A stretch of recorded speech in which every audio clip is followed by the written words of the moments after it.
Hi friends सांगने जदि दीपावली रे भल कंफर्टेबल भल खाइबा चाहते नॉनवेज फूड उपर आपण मैंने पारादीप इफको छक हाईवे गेट रे लेफ्ट साइड रे ओशन रेस्टोरेंट रे आपण ट्राए करेंगे। आम आज दुई सांग ट्राए करूँ बिरियानी राइस ता सहित होम स्टाइल मटन करी ता सहित सालाड भी देते सालाड देते पियाज देते लंका देते लेंबू देते आउ बिरियानी राइस तो पूरा पूरा सॉफ्ट था। आ बिरियानी राइस प्राइस था 99 आ होम स्टाइल मटन करी आज ट्राए करूँ। Home style mutton curry price था 480 आउ खाइबार मजा आसीगला भाई।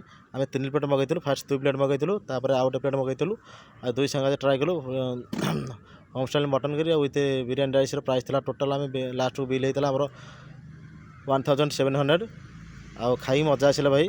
बढ़िया टेस्ट आप ट्राए करेंगे ओशन राशि ट्राए करूँ। मुझे फास्ट विजिट करी दुई सांग आम विजिट करूँ बढ़िया खाଇବା आप ट्राए करेंगे। जय जगन्नाथ जय हिंद जय ओडिशा।